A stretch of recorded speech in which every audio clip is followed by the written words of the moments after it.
Hi hello నమస్తే welcome back to my channel Divya Mahendra. So ఈ mini blog ఏంటి అని అంటే, మేము లాస్ట్ వీకెండ్ అయితే అన్నయ్య వాళ్ళ ఇంటికి అయితే వెళ్ళామన్నమాట. సో అక్కడ నుంచి మేము వెళ్ళిన ఫ్రైడే నైట్ వెళ్ళాము. సో సాటర్డే నైట్ టికెట్స్ అయితే బుక్ చేసుకున్నామన్నమాట. యాక్చువల్లీ లాస్ట్ మూమెంట్ దాకా అయితే వదినకి వర్క్ ఉండడంతో వదిన బిజీ ఉండే, అన్నయ్య బయటకు వెళ్ళి రావడం లేట్ అయిపోయింది. సో అందరం బిజీగా ఉంటే వెళ్తామా లేదా అన్న ఇంటెన్షన్తో ఉన్నామన్నమాట. సో ఇంకా సరే ఇంకా వెళ్దాము అని అనుకొని ఇంకా అప్పటికప్పటికి 10:30 షో ఉంటే 10:30కి నైట్ బుక్ చేసుకున్నాము.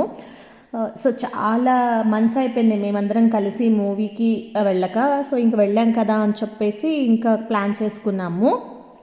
సో ఇదేంటి అని అంటే, రవితేజ గారిది కొత్త మాల్ ఓపెన్ అయింది కదా. సో మీలో ఎంతమందికి ఈ మాల్ తెలుసో, వెళ్ళారా లేదా అనేది నాకు కామెంట్ బాక్స్లో కామెంట్ చేయండి. మాల్ మొత్తం చాలా బాగుంది, నీట్ మెయింటైన్ చేస్తున్నారు నీట్గా. సో మేము ఇంకా రవితేజ గారిది కొత్తగా మూవీ రిలీజ్ అయింది కదా, ఆ మూవీకే వెళ్ళామన్నమాట. సో ఆయన థియేటర్లోనే నీట్గా అన్నీ మంచిగా పెట్టున్నారు. సో ఇక్కడ ఏమైందనంటే, వెళ్ళంగానే ఇంకా రెండు బిగ్ స్క్రీన్స్ లాగా బయట పెట్టేస్తున్నది అనమాట. మా పాప అయితే ఇంకా అస్సలు ఆగడం లేదు, ప్రతి దగ్గర తిరుగుతూ ఉంది. అక్కడేమో జనాలు ఉన్నారు, ఎక్కడ గుద్దుకొని పడుతుంది అనేసి మా కంగారు, అయినా అది ఆగట్లేదు. బట్ మేము ఇంకా ముందుగా వెళ్ళాం కాబట్టి ఒక 5 మినిట్స్ అది దాన్ని అలా ఆడిద్దాంలే అన్నట్లు ఇంకా వదిలేసాము. బాగా ఆడుకుంటుంది. ఇగ్నోర్ మై పిల్లక అండి, ఎందుకనంటే వీళ్ళు లాస్ట్ మూమెంట్ వరకు ఏమీ చెప్పలేదు.